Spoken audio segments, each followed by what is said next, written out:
എന്തിനു വന്നു? ഭാര്യയുടെ അടുത്തേക്ക് ഭർത്താവ് എന്തിനാണെന്ന് പറഞ്ഞു തരണം. വിഷ്ണു പ്ലീസ് ഇപ്പൊ പോകും. ജയശ്രീ എന്തിനാ ഭയപ്പെടുന്നത്? മേനോന്റെ വീട്ടിൽ പാർട്ടിക്ക് പോകാൻ വേണ്ടി അദ്ദേഹം നേരത്തെ വരുമെന്ന് പറഞ്ഞിട്ടാണ് പോയത്.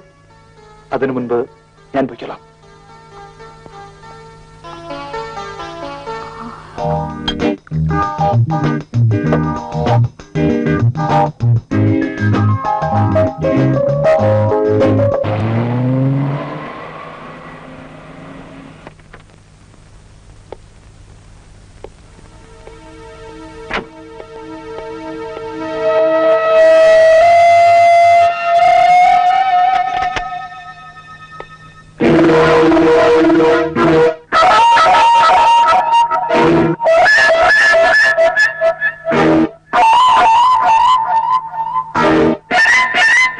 ഇതാണല്ലേടി ഇതിന്റെ അസുഖം. ഇന്ന് ചോറിന് നന്ന് കാണിക്കാത്ത ദേവടി.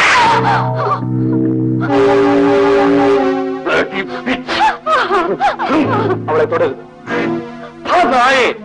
എന്റെ വീട്ടിൽ കയറി വന്ന എന്റെ ഭാര്യയെ തുടരുന്ന് പറയുന്നത് ആരാടാ? വന്നപ്പോൾ കണ്ടില്ലേ ഞാൻ ആരായിരുന്നു? നീ അകത്ത് പോ.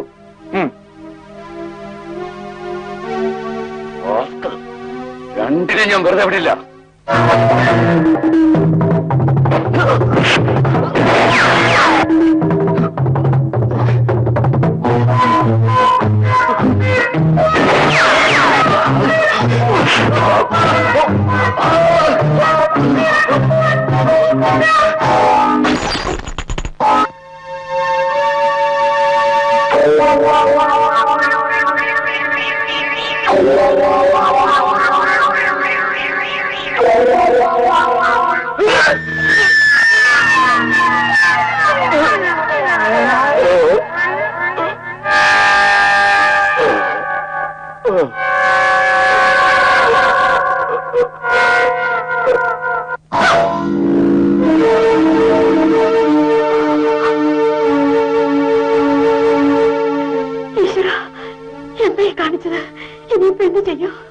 ഏതായാലും നടന്നത് നടന്നു. ഇനി ബുദ്ധി ഉപയോഗിച്ച് രക്ഷപ്പെടാൻ നോക്കണം. നമ്മളിൽ ആരെങ്കിലും ഒരാൾ അബദ്ധം കാണിച്ചാൽ രണ്ടുപേരും അകത്താവും. ഇനിയിപ്പോ എന്ത് ചെയ്യണമെന്ന് പറയൂ. എനിക്ക് പേടിയാവുന്നു. പറയാം.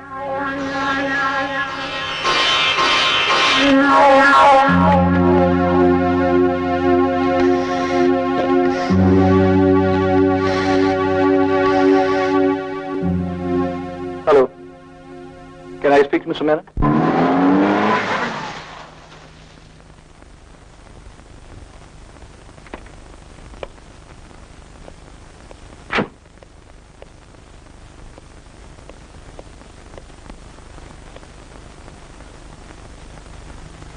ചന്ദ്ര,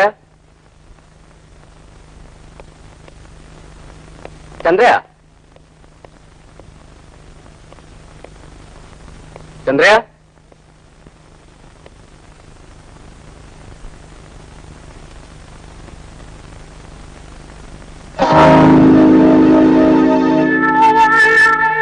ചന്ദ്ര, ചന്ദ്ര,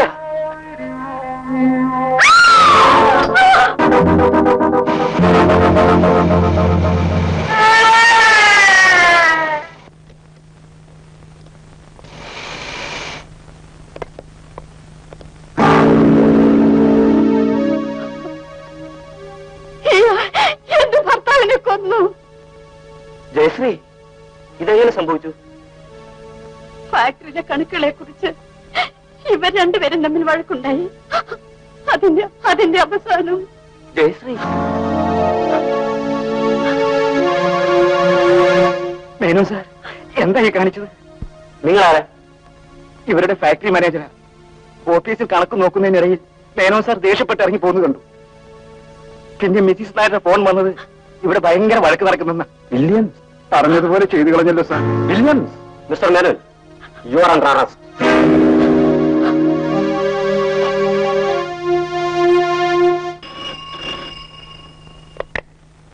ഹലോ, കൊലപാതകമോ?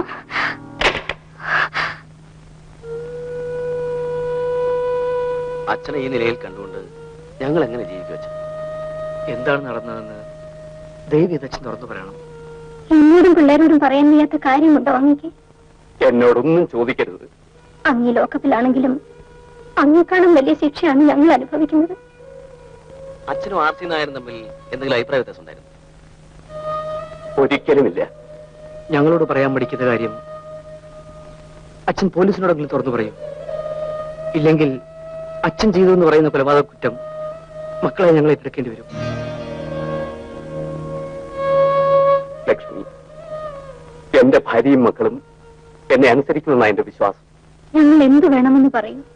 മക്കളെയും കൂട്ടി വീട്ടിലേക്ക് പോകും.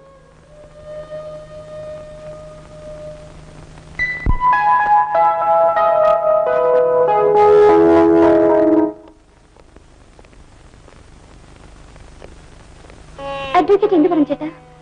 അച്ഛൻ സത്യം മറച്ചു പിടിക്കുന്നിടത്തോളം കാലം ഈ കേസിൽ നിന്ന് അച്ഛനെ രക്ഷിക്കാൻ ബുദ്ധിമുട്ടാണെന്നാണ് വക്കീൽ പറയുന്നത്. മാനേജർ വില്യംസും ജയശ്രീയും കൊടുത്തിരിക്കുന്ന തെളിവുകളെല്ലാം അച്ഛനെതിരാണ്.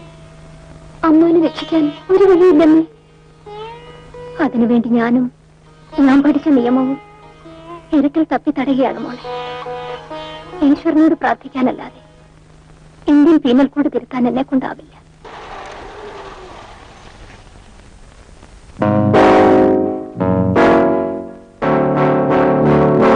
നമസ്കാരമുണ്ട് മിസ്സസ് മേനോൻ. ഭർത്താവിന്റെ കേസിന്റെ വിധി പറയുന്ന ദിവസമായതുകൊണ്ടായിരിക്കും നേരത്തെ തിരിക്കുന്നത്.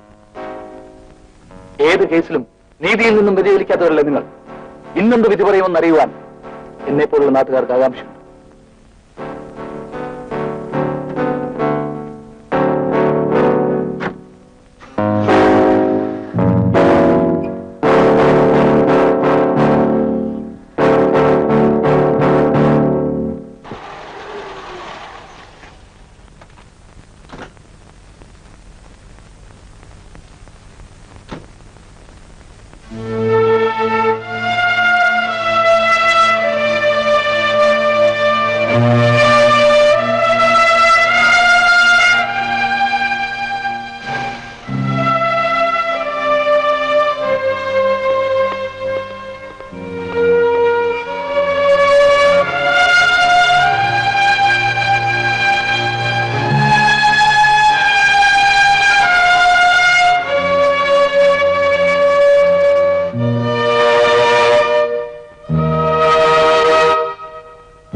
അമ്മ എന്തിനാ രാജിവെച്ചത്? മോനെ, ലക്ഷ്മി മേനോൻ എന്ന ഡിസ്ട്രിക്ട് ജഡ്ജ് ഒരു നിമിഷം അമ്മയായി, ഭാര്യയായി. നിങ്ങളുടെ അച്ഛനെ പ്രതികൂട്ടി നിർത്തി ശിക്ഷിക്കാൻ കഴിയാത്ത സ്ത്രീയായിപ്പോയി. അച്ഛന്റെ കേസ് ഏൽപ്പിച്ചത് ഈ പട്ടണത്തിലെ ഏറ്റവും വലിയ വക്കീൽമാരെ. വിധി അറിയട്ടെ. ഞാനൊന്ന് തീരുമാനിച്ചിട്ടുണ്ട്. നീതികേടാണ് വിധിക്കുന്നതെങ്കിൽ നിരപരാധികളെ ശിക്ഷിച്ചിട്ട് ആ രക്തം കൊണ്ട് കൈകഴുകുന്ന ഇവിടത്തെ കോടതികളുടെ സഹായമില്ലാതെ എന്റെ അച്ഛന്റെ സത്യം ഞാൻ ഈ ലോകത്ത് തെളിയിക്കും. എന്റെ ഈശ്വര, എത്രയോ കേസിന്റെ വിധി എഴുതിയ ഞാൻ എന്റെ കുടുംബത്തിന്റെ വിധി എഴുത്തറിയാൻ ഇടയുന്നത് നീ കാണുന്നില്ലേ? അമ്മേ, ഞങ്ങൾ പോയി വക്കീലിനെ കണ്ടിട്ട് ഉടനെ വരാം.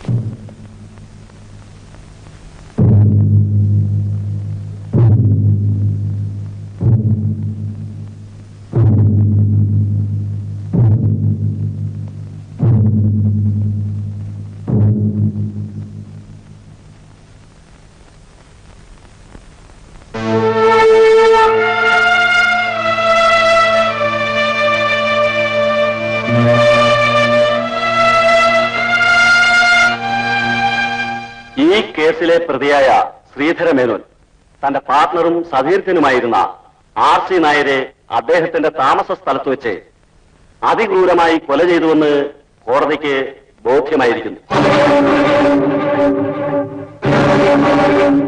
ആയതിനാൽ IPC 302 വകുപ്പനുസരിച്ച് പ്രതിയെ ജീവപര്യന്തം കഠിന തടവിന് ശിക്ഷിക്കാൻ കോടതി ഉത്തരവായിരിക്കും.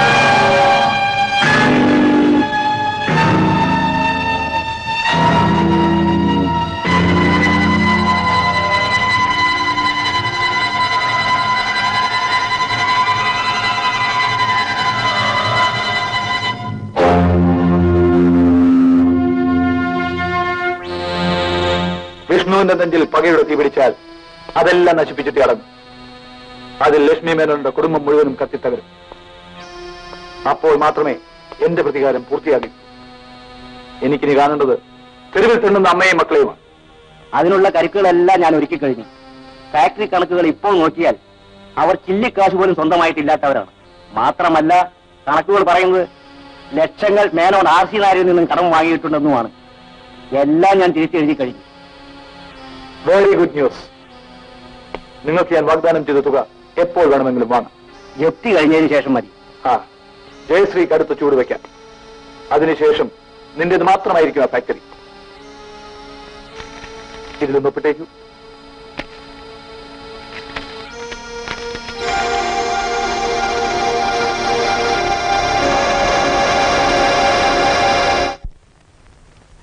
മക്കളെ, നിങ്ങൾ ഈ വീട് വിട്ട് എവിടെയും പോകരുത്. അമ്മയ്ക്ക് ഒരു സമാധാനവുമില്ല. അമ്മ എന്തിനാണ് ഭയപ്പെടുന്നത്? എന്തു വന്നാലും നേരിട്ടല്ലേ കഴിയും. അച്ഛന്റെ കേസിന് അപ്പീൽ കൊടുക്കാനുള്ള എല്ലാ ഏർപ്പാടുകളും ചെയ്തിട്ടുണ്ടമ്മേ.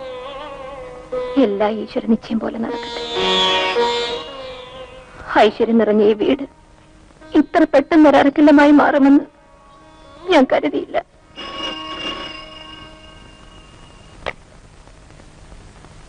മിസ്റ്റർ മേനോൻ സബ് ജയിലിൽ വെച്ച് മരിച്ചു.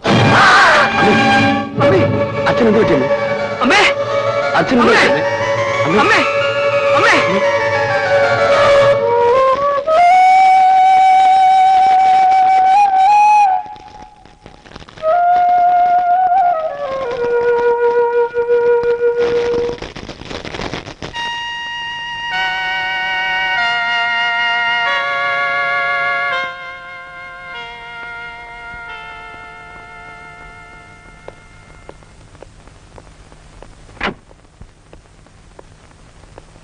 Mister Menon R.C. നായർക്ക് കൊടുക്കാനുള്ള കടത്തിന് മേൽ വീട് ജപ്തിയായിരിക്കുന്നു.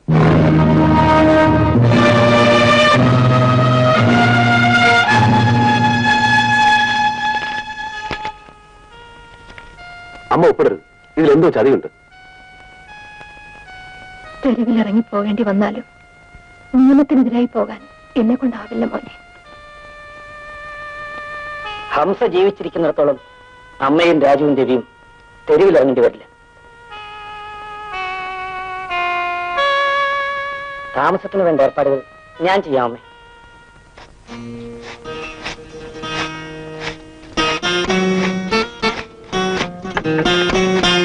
നീ തരുമമ്മേ. പഠിച്ചവൻ എപ്പോഴും നല്ല ആളുകളാണ് നൊമ്പരപ്പെടുത്തുന്നത്. ഇങ്ങനൊരു വാടക വീട്ടിലേക്ക് വെച്ചിലേക്ക് വരേണ്ടി വരുമെന്ന് ഞങ്ങൾ ആരും കരുതിയില്ല. വരുന്നതെല്ലാം അനുഭവിച്ചേ പറ്റൂ നസീമേ. അമ്മേ, ഒരു ഉറുമ്പിനെ പോലും വേദനിപ്പിക്കാത്ത നിങ്ങളെ ദ്രോഹിച്ചൊരു മനുഷ്യരല്ല. ഈ ദുനിയാവിൽ സത്യം ഉണ്ടെങ്കിൽ അവനൊക്കെ എന്നെങ്കിലും എണ്ണി കണക്ക് പറയേണ്ടി വരും. നമ്മൾ അന്യരെ കുറ്റം പറഞ്ഞിട്ട് കാര്യമില്ല നസീമേ. ഉയർച്ചയും താഴ്ചയും ജീവിതത്തിലുള്ളതാ. തമ്പിയേട്ടനോ? ഇരിക്കൂ. ഇരുന്നട്ടെ.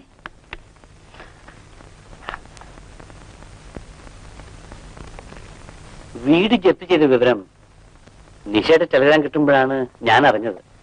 വിധി ഞങ്ങളെ ഇവിടെ കൊണ്ടെത്തിച്ചു എന്ന് പറഞ്ഞാൽ മതി തമ്പിയേട്ട. ഏതായാലും നിങ്ങൾ ഈ വാടക വീട്ടിൽ താമസിക്കുന്നത് എനിക്കിഷ്ടമല്ല. എന്റെ വീട് ഒഴിഞ്ഞിടപ്പുണ്ട്. നിങ്ങൾക്ക് അവിടെ വന്ന് താമസിക്കാം. വേണ്ട ചേട്ടാ, അങ്ങനെ പറയരുത്.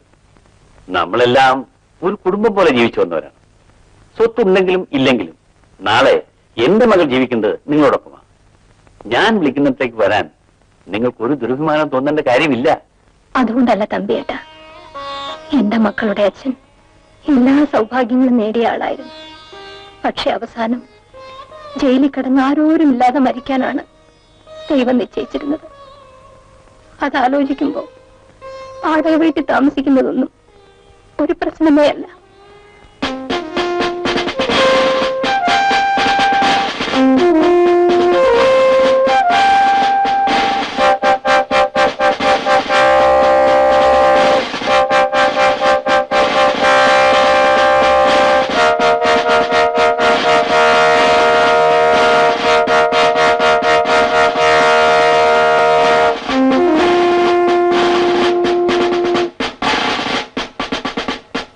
നിന്റെ നിരാശയും വിഷമവും എനിക്ക് മനസ്സിലാവുന്നുണ്ട്. നിന്റെ പഠിത്തം നിർത്തേണ്ടി വന്നതും കൂട്ടുകാരെ പിരിയേണ്ടി വന്നതും എല്ലാം എന്തുകൊണ്ടാണെന്ന് നിനക്കറിയാമല്ലോ. സാരമില്ല ചേട്ടാ, ഭക്ഷണം കഴിക്കാൻ കൂടി നിർത്തില്ലാതെ വരുമ്പോ പഠിത്തത്തെക്കുറിച്ച്. അങ്ങനെയല്ല, നീ വീണ്ടും കോളേജ് ചേരണം, പഠിക്കണം. അതിനുള്ള സൗകര്യം ഞാൻ ഉണ്ടാക്കിത്തരാം. അതിന് പണം വേണ്ടേ?